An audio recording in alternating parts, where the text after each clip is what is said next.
محمد محمد تو آپ کی خدمت میں عرض کر رہا تھا کہ خدا کی ذات کا شکر ادا کیا جائے. تو ہمارے چوتھے امام زین العابدین علیہ السلام جن کا لقب ہے زین العابدین یعنی عبادت کرنے والوں کی زینت, سید الساجدین یعنی سجدہ کرنے والوں کا بھی سردار. یعنی یہ جو لقب ہے, کیا آیا باقی امام سجدہ نہیں کرتے تھے؟ کرتے تھے. کیا وہ تعریف اور حمد و ثنا نہیں کرتے تھے؟ نہیں, بلکہ سید الساجدین نے اتنے سجدے کیے ہیں, کسی بھی چھوٹی سی نعمت کو جب بھی دیکھتے, ملتی, دیکھتے, سنتے یا اس کا نظارہ کرتے, فوراً اسی وقت سجدے میں گر جاتے, کہتے سبحان ربی الاعلی و بحمدہ, میرا اللہ تیری ذات تسبیح و تقدیس کے لائق ہے, پاک و پاکیزہ ہے تیری ذات. تو یہ چوتھے امام سے ایک سائل نے سوال کیا, مولا آپ جو کہتے ہیں کہ شکر ادا کیا جائے, آپ تو بہت زیادہ شکر ادا کرتے ہیں اللہ کا.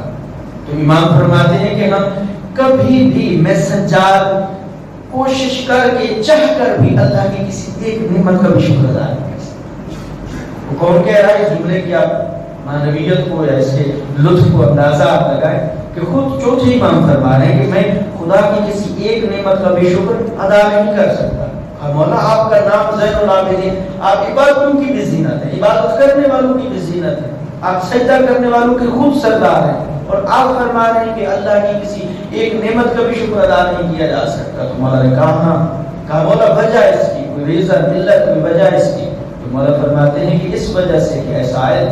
جس اللہ نے ہمیں یہ تمام نعمتیں عطا کی ہیں, اس میں سے کسی ایک نعمت کا بھی میں سجادہ کا شکر ادا کروں نا, میں نہیں کر سکتا. سننا چاہو گے کیوں؟ کہتے ہیں ہاں آقا. مولا فرماتے ہیں اس وجہ سے کہ چونکہ جو میں نے اس ایک نعمت کا شکر ادا کیا نا, پھر اس شکریہ کا شکریہ ادا کروں گا, پھر اس شکریہ کا شکریہ ادا کروں گا, پھر اس شکریہ کا شکریہ ادا کروں گا. یعنی مولا فرماتے ہیں ساری زندگی میری اس شکر میں گزر جائے گی, نعمت کا شکر مجھے سجادہ ادا کر سکتا ہے. اندازہ لگا. یعنی امام فرما رہے ہیں کسی بھی نعمت کا شکر ادا نہیں کر سکتے ماں سوائے اس کے کہ اپنے آپ کو ناتوان اور عاجز بنا کر اس کی ذات اپنے تقوی کو ظاہر کرے, اپنے ظلم کو ظاہر کرے, اور اپنی عبادت کو ظاہر کرے, اپنی ریاضت کو ظاہر کرے. خدا کہتا ہے مجھ سے بات کرو, مجھ سے گفتگو کرو. مولا کائنات علیہ السلام جب بھی عبادت کرتے تھے, نماز پڑھتے تھے, تو آقا کی جو حالت ہوتی, کیفیت ہوتی تھی جسم مبارک کی, وہ کیا ہوتی تھی؟ علی کا جسم تھرتھرا رہا ہوتا تھا, چہرے کے اوپر سردی ہوتی تھی, پسینے سے شرابور ہوتے تھے علی. اور اس وقت کہ جب عبادت الہی میں موجود ہوتے تھے, دنیا سے بالکل جدا الگ ہو جاتے تھے. اور بعض ہمارے پھر مومنین کہتے ہیں جی وہ تو مولا ہے, ہم کہاں, وہ علی ہم تو ان کے نوکروں کے جوتوں کی خاک کے برابر بھی نہیں. دیکھیں تقوی الہی کے لیے اللہ نے کوئی بھی منصب مقرر نہیں کیا ہے. خدا کی احدیت کتنا خوبصورت ہے. نبوت کے لیے بھی کہا کہ تقوی اختیار کرو, امامت کے لیے بھی کہا تقوی اختیار کرو, اور جو نبوت امامت کے دعوے دار ہیں ان کے لیے بھی یہی کہا ہے کہ تقوی اختیار کرو. یہ خدا سے ڈرو. یہ خدا کا جو خوف ہے یہ کس چیز کا خوف ہے کہ آیا جیسے ہم بجلی سے ڈرتے ہیں یا آگ سے ڈرتے ہیں یا سمندر سے ڈرتے ہیں, ایسے والا ڈر نہیں. خدا کہتا ہے اس ڈر سے مراد ہے کہ میری ذات کا حیا آپ کے اندر موجود ہے. اللہ سے حیا کرو جیسے ایک بیٹی باپ سے حیا کرتی ہے, ایک بیٹا اپنے والد سے بزرگی میں احترام کے لیے حیا کر جاتا ہے, چاہے وہ کہیں پہ زیادتی ہو, اونچ نیچ ہو, کہیں پہ بالا پانی کوئی بھی چیز اوپر نیچے ہو, پھر بھی احترام کرتے ہیں, حیا کر جاتے ہیں. وہ خوف جو عزت و تکریم والا خوف ہے. خدا یہاں پہ کہیں اپنی جباریت و قہاریت کو یہاں پہ تصدیق و تائید کرنے کے لیے نہیں کہہ رہا کہ آپ اسے خوف کرو, بلکہ اللہ اپنی قریب بلاتا کیوں ہے. اگر کہتے ہیں کہ تقوی اختیار کرو, متقی بنو اور اللہ سے خوف کھاؤ, تو پھر ادھر سے کہتے ہیں قریب آؤ, ادھر سے کہتا ہے خوف کرو. نہیں, ایسا نہیں ہے. آگے اللہ کہتے ہیں میں حبل برین میں اللہ تمہاری شرموں سے بھی زیادہ قریب ہوں, میں 70 ماؤں سے بھی زیادہ محبت کرتا ہوں تم سے. اتنی محبت کرنے والا اللہ جو بہانے تلاش کرتا ہے کہ کوئی ایسا بہانہ مل جائے جس میں میں اپنی مخلوق کو بخش, اس کے گناہوں کو معاف کر دوں, اور اس کی لغزشوں کو, اس کی کوتاہیوں کو میں معاف کر دوں. وہ اللہ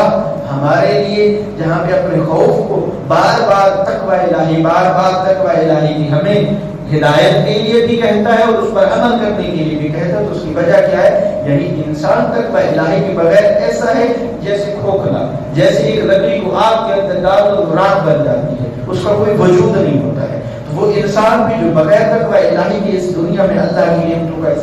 استفادہ کرتا ہے، اس کی مانند اس کی مثال بھی ویسے اس لکڑی کے جس کو آگ میں ڈال دیا جائے اور وہ راکھ بن جاتی ہے۔ تو انسان اس تقوی الہی کے ذریعے اپنے اعمال کو، اپنی عبادت کو اور اپنے گناہوں کو بخشوا سکتا ہے۔ اور بالخصوص جس دن میں آپ چل کے آتے ہیں، جس عبادت کو انجام دینے آتے ہیں، اس یوم الجمعہ میں یہ جو تمام دنوں کا سردار دن اللہ رب العزت نے قرار دیا ہے، اس کو اس لیے قرار دیا، جتنا بھی ہم اہتمام کرتے ہیں، غسل کرتے ہیں، خوشبو لگاتے ہیں، ہم جامع مسجد میں چلے جاتے ہیں، یہ جتنا بھی اہتمامات ہیں، روایت ملتی ہے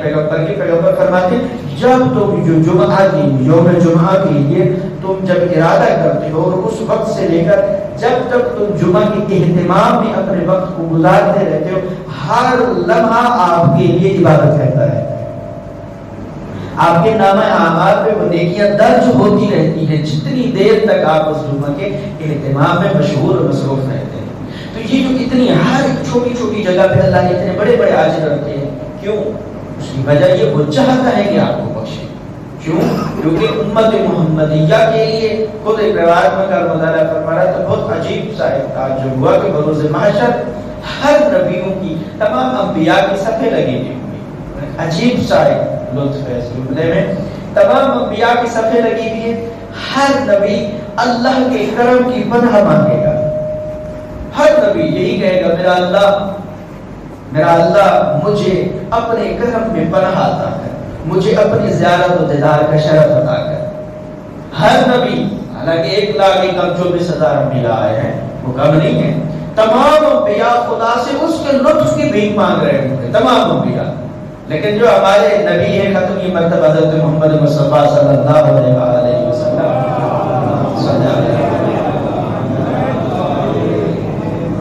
جہاں پر تمام انبیاء اللہ سے اپنی بخشش طلب کر رہے ہوں گے اور اس کی پناہ مانگ رہے ہوں گے، وہاں پر ہمارے پیارے نبی محمد مصطفیٰ اپنی امت کی بخشش کے لیے دعا کر رہے ہوں گے، اے اللہ میری امت کو بخش دے۔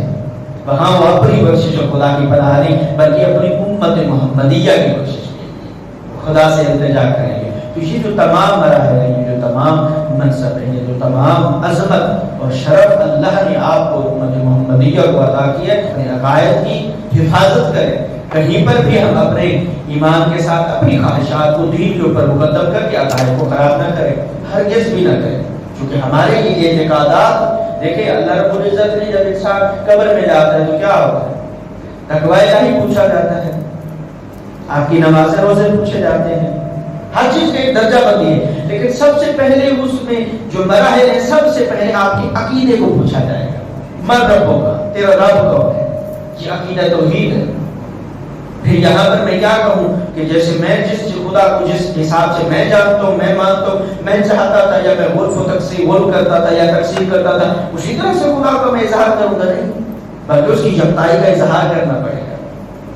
قل هو اللہ احد، بس کہہ دو بے شک وہ اللہ یکتا و رہا ہے، وہ اکیلا ہے۔ تو یہ خدا، یہ جو اعتقادات ہیں، کیوں اللہ رب العزت قبر میں پہلے عقیدہ، یعنی یہ عقیدے، یہ عقائد، یہ اعتقادات آپ کی ان تمام عبادات کی چابی ہے۔ اگر اعتقاد ہی درست نہیں ہے، عقیدہ ہی مکمل درست نہیں ہے، تو نہ وہ تقویٰ کسی کام کا ہے، نہ وہ زہد کسی کام کا ہے، نہ وہ عابد بننا کسی کام کا ہے، نہ وہ ریاضت و عبادت کسی کام کا ہے۔ یعنی سب سے پہلے انسان اپنے عقائد کو مضبوط بنائے، اس خدا کی ذات کے ساتھ کسی کو شریک نہ کرے۔ کیوں؟ کیونکہ وہ احدیت کی ذات خالق اکبر ہے، وہ خالق جس سے پہلے نہ کوئی تھا اور جس کے بعد نہ کوئی ہوگا، صرف وہی ہے، ازل سے ہے اور ابد تک رہے گا، اور اس کے بعد ہمارا اعتقاد نبوت کے اوپر ہے۔ کیونکہ تمام انبیاء سے افضل اگر کوئی ذات ہستی ہے وہ حضرت محمد مصطفیٰ ہے۔ بعد اس پیغمبر نبی کا جانشین وسیع علی ہے،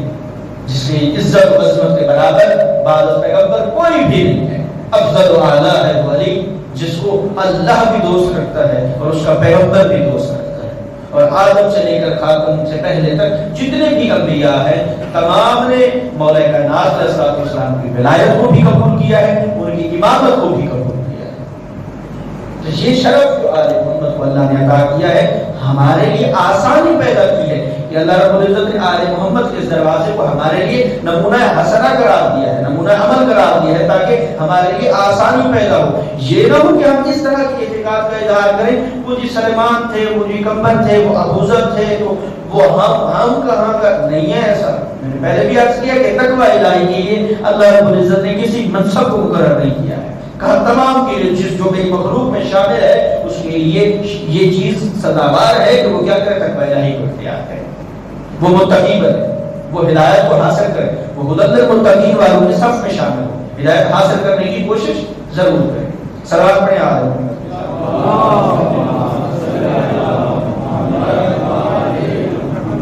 پیغمبر کی ذات مقدس نے فرمایا کہ کوئی انسان جو تقوی الہی اختیار کرنا چاہتا ہے وہ کیا کرے۔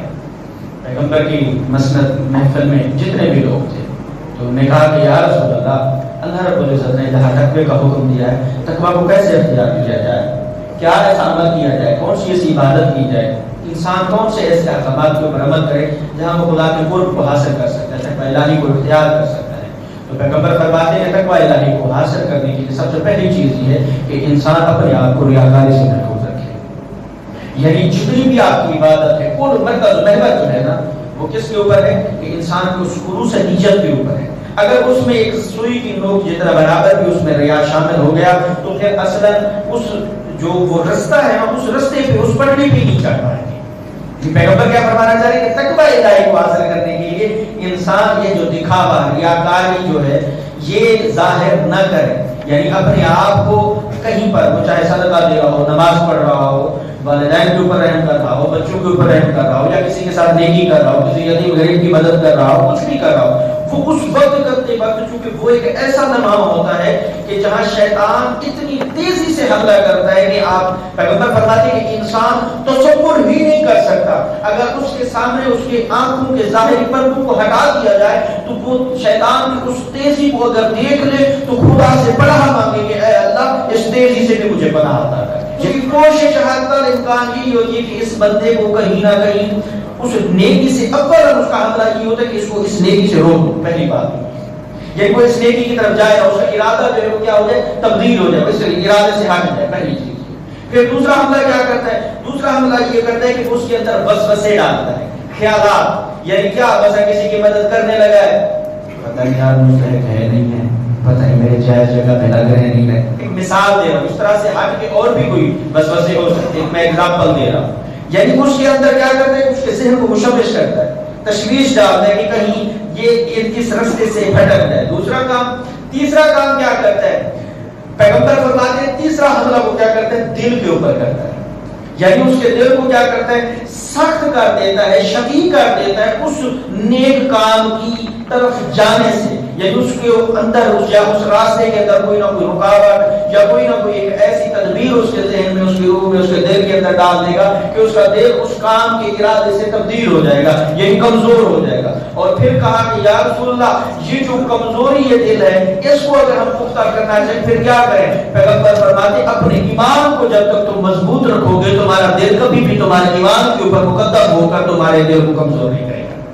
ایمان مضبوط ہوگا تو پھر انسان کی نیت نہیں ڈگمگا سکتی، وہ شیطان اس دل کے اوپر حملہ نہیں کرے گا۔ پھر کہا کہ یا رسول اللہ اس ایمان کو اگر ہم مضبوط کرنا چاہیں تو پھر ایمان کس سے مضبوط ہوگا؟ تو روایت میں ملتا ہے کہ مولا کائنات علیہ السلام دروازے سے جیسے ہی داخل ہوتے کہا دیکھ لو، پہچان لو، جان لو، اگر ایمان کو کامل و تکمیل و مضبوط بنانا ہے تو وہ اللہ نے علی ابن ابی طالب کے ساتھ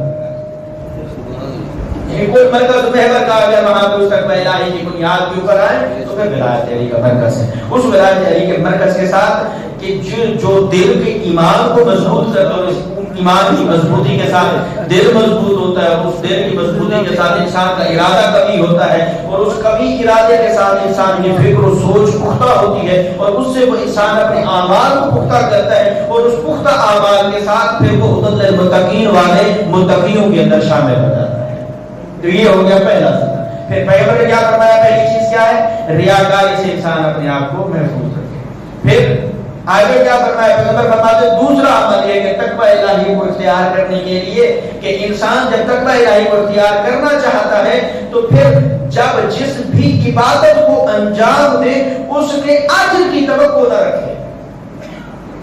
یعنی مثلا میں نے کسی کو جناب جو ہے مثلا کوئی اس کا کام کر دیا، اس کی مدد کر دی ہے، مثلا جناب اس کو کوئی چیز ضرورت تھی، کوئی مشین، کوئی جناب استری، کوئی گاڑی، کوئی بھی چیز مثلا اس کو ضرورت تھی، تو بدلے میں اس کے اجر کی، کیونکہ اس کی وجہ کیا ہے، اس باریکی کو سمجھیں گے کہ بعض دفعہ ہم جو لوگوں کی یا اپنے رشتہ داروں کی عزیز و اقارب کی مدد کر رہے ہوتے ہیں وہ بے عوض کر رہے ہوتے ہیں. مثلا میں نے جناب کو مثلا گاڑی دی ہے، تو اب میری گاڑی پنچر ہوگی تو میں نے فون اسی کو کرنا جس کو گاڑی دی تھی. یعنی وہاں پہ ہم کیا کر رہے ہوتے ہیں، آج ضائع کر رہے ہوتے ہیں. یہ بات واضح ہو رہی ہے. یعنی بعض دفعہ یہ جو بعض نیکیاں ہم چھوٹی چھوٹی نیکیاں کرتے ہیں، عبادت کرتے ہیں یا حسن خلق کرتے ہیں یا لوگوں کے ساتھ اچھائی نیکی کرتے ہیں، پیغمبر فرماتے ہیں جو نیکی کرو اس کے اجر کی توقع نہ رکھو صرف اس لیے کہ ان اللہ کو پتہ ہے، اللہ خدا کی ذات کی کرو، کیونکہ اجر دینے والی ذات میری اللہ کی ذات ہے، اور وہ تمہارے اس سوچ وہم و گمان سے بھی بہت زیادہ تمہیں عطا کرے. لیکن جب بھی ہم کوئی نیکی کریں اس کے اجر کی توقع نہ رکھیں، یعنی بلا عوض کسی کی مدد نہ کریں. آج میں کسی کو قرض دے رہا ہوں، اچھا جی یار آج ہی اس کے پاس نہیں ہے تو کل کو کام کر، بعد بزنس تجارت کچھ ہو جائے گا، کل کو مجھے بھی کام آئے گا، چلو یار دے دے. تو یہ والی کرنے کی شکل ہے. یعنی یہ تو ہم پہ سودا کر رہے ہیں نا، تجارت کر رہے ہیں کہ میں اس کی مدد کروں گا تو وہ میری مدد کرے گا. ایسا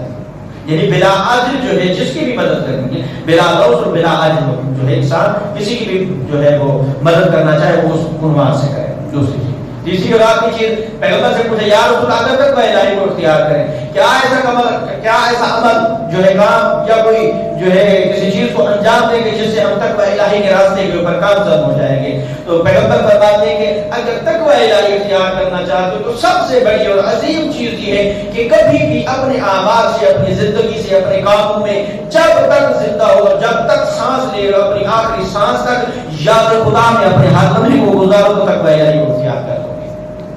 یعنی کبھی بھی انسان کسی بھی لمحے میں خدا کی یاد سے غافل نہ ہو. جب خدا کی یاد سے غافل نہیں ہوگا، شیطان کا ابا بھی آ جائے تو کچھ نہیں بگاڑ سکتا. مسئلہ کہاں ہوتا ہے، حملہ کب ہوتا ہے، وہ حملہ تبھی کرتا ہے جب ہم ایک جگہ سے خدا کی ذات کو خالی رکھ دیتے ہیں، چھوڑ دیتے ہیں، غافل ہو جاتے ہیں، اس کو بھول جاتے ہیں، پھر آٹومیٹکلی شیطان نہیں جگہ لیتے ہیں. وہ جو غیر کو وہ فی الحال کون کرتا ہے، شیطان کرتا ہے. تو پیغمبر کہتے ہیں جو انسان یاد خدا میں اپنے ہر لمحے کو گزارے گا اور خدا سے غافل نہیں ہوگا تو خدا بھی اس سے غافل نہیں ہوگا، اور ممکن ہی نہیں ہو سکتا کہ شیطان اس کے قریب آ سکے. یہ جو شیطان ہے یہ کیا ہے، کوئی ہمارے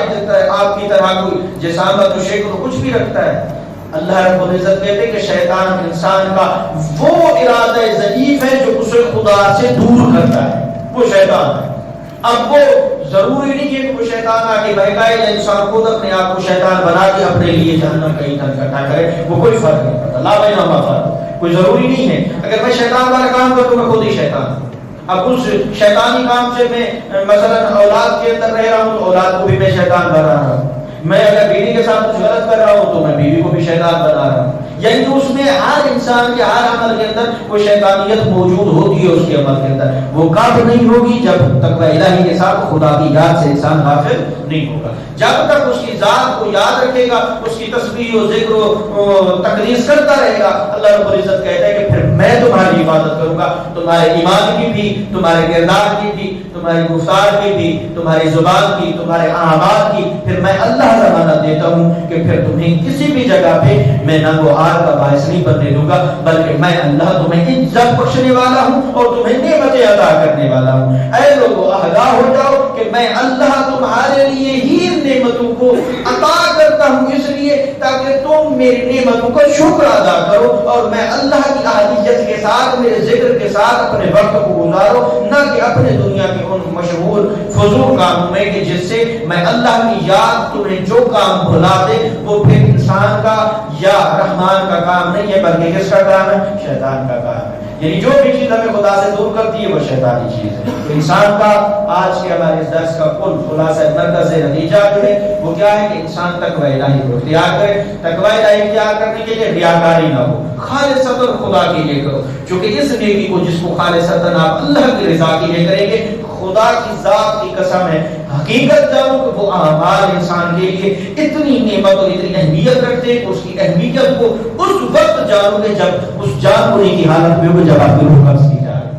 پیغمبر بتاتے ہیں انسان کی تمام زندگی کے اعمال، تمام نیکیاں، تمام آج اس کا اس وقت اکٹھا کر دیا جاتا ہے جب اس کی روح قبض کی جا رہی ہوتی ہے، اور وہ تمام اعمال اس کے ایمان کی تقویت کے لیے ہوتے ہیں۔ پیغمبر فرماتے ہیں آدھے وہ لوگ ہوں گے کہ جب اللہ مردوں کو زندہ کرے گا تو ان آدھوں میں سے تقریباً 3 حصے بے ایمان ہو کر اٹھیں گے۔ وہ کلمہ ہوں گے، کہا ہاں میرا کلمہ پڑھتے ہوں گے، اللہ کی توحید کا اقرار کرتے ہوں گے، لیکن پھر بھی وہ بے ایمان اٹھیں گے۔ یا رسول اللہ یہ کیسے ممکن ہو سکتا ہے؟ تو پیغمبر فرماتے ہیں وہ لمحہ موت کا جو ہوگا نا، اس وقت اپنے ایمان کو اس شیطان کے بہکاوے میں اور ایک پانی کے گلاس کے عوض بیچ دیں گے۔ کیوں؟ کیونکہ جو ہم نیکی کرتے ہیں، جس نیکی میں تقویت نہ ہو، ارادہ کبھی مضبوط ارادہ نہ ہو، اور ہم ڈھیلے ڈھالے، دوست نے کہا جمعہ پڑھنے چلے تو ہم چلے آئے، مثلا مثال کے طور پہ یہ مثلا کسی نے کہا عبادت کر، اس کا عالم ضرور ہے لیکن وہ ضعیف عبادت ہوتی ہے۔ جو انسان اپنے اندر سے، اپنی روح سے، اپنے ایمان سے، اپنے تقوی سے اور اپنی اس ایمانیات کے ساتھ، روحانیات کے ساتھ، عرفانیات کے ساتھ جب اللہ کی عبادت کرتا ہے، اللہ کہتے ہیں اس عبادت میں ایسی طاقت ہے کہ وہ خدا کے قرب کو حاصل کرنے کا ذریعہ ہے۔ یعنی جب ضعیف عبادت کریں گے پھر ایمان بھی ضعیف ہے، ایمان تو ہے لیکن ضعیف ہے، اور وہ ضعیف ایمان پھر خاتمہ بے ایمان اور خاتمہ بالخیر کی موت عطا نہیں ہونے دے گا۔ اس وقت، اس لمحے میں جب روح قبض کر رہے ہوتا ہے فرشتہ، تو اس وقت وہ شیطان آگے حملہ کرتا ہے، چونکہ اللہ نے توبہ نصوحہ کا دروازہ جو ہے وہ اس آخری سانس تک بھی کھول کے رکھا ہے کہ کاش اگر میرا بندہ دنیا میں بہکاوے میں بھی رہا، اس لمحے میں بھی مجھ سے توبہ طلب کر لے، اور یہ ذہن میں رکھے کوئی بھی گناہ کرتے 7 دن تک آپ کا کوئی گناہ نہیں لکھا جاتا۔ اللہ کہتے ہیں کہ اگر تم نے کوئی کوتاہی، لغزش، کوئی بھی خامی، تم نے کوئی بھی خدا کی نافرمانی کی ہے، پھر بھی بارگاہ میں منع کرنا ہوگا اور توبہ کر لے، مجھے اللہ سے معافی مانگ لے، میں بخشنے والا ہوں، میں کریم ہوں، میں رحیم ہوں، میں غفور ہوں، میں تجھے بخش دوں گا۔ لیکن وہ انسان، ہم تو ایسے بدبخت ہیں کہ میں مثلا اگر تو گناہ بھی کر دوں تو مجھے توبہ، خدا سے توبہ کرنے کی بھی میں اپنے دامن میں جھانکوں کہ کبھی تنہائی میں بیٹھ کے میں نے کہا یا اللہ مجھ سے گناہ ہو گیا، مجھے معاف کر دے، ایک روایتی دعا مانگتے ہیں یا اللہ ہمارے گناہ معاف فرما۔ خدا کہتا ہے نہیں، تنہائی میں بیٹھ کر مجھ اللہ سے اپنے گناہوں کو نادمانی کے ساتھ، پشیمانی کے ساتھ ان کو یاد کر، اے اللہ میں بہک گیا تھا، میں اپنے آپ کو اس عمل کے ساتھ تجھے یاد نہیں کر پایا تھا، میں تیرے سامنے شرمندہ ہوں۔ اللہ کہتے ہیں نادم ہو کر اسے یاد کر کے اپنی آنکھوں سے آنسو گرا اور مغفرت طلب کر مجھ سے وعدہ کر کے اللہ اسے انجام نہیں دے گا، میں اللہ تجھے بخش دوں گا اور تیری اس توبہ کا اجر بھی تجھے عطا کروں گا۔ اور اس سے بڑی اللہ کو کیا نعمت عطا کرے؟ لیکن اس کے ساتھ بھی اگر انسان اپنے اعمال کو مضبوط نہ کر سکے تو پھر انسان کی بدبختی ہے کہ وہ خدا کی نعمتوں سے وہ باہر ہوتا ہے۔ بسم اللہ الرحمن الرحیم، قل هو الله احد الله الصمد لم يلد ولم يولد ولم يكن له كفوا احد۔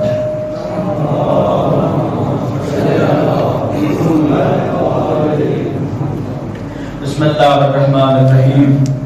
الحمد للہ الذی لا الہ الا هو الحلیم الکریم غافر الذنب وقابل التوب وهو الغفور الرحیم،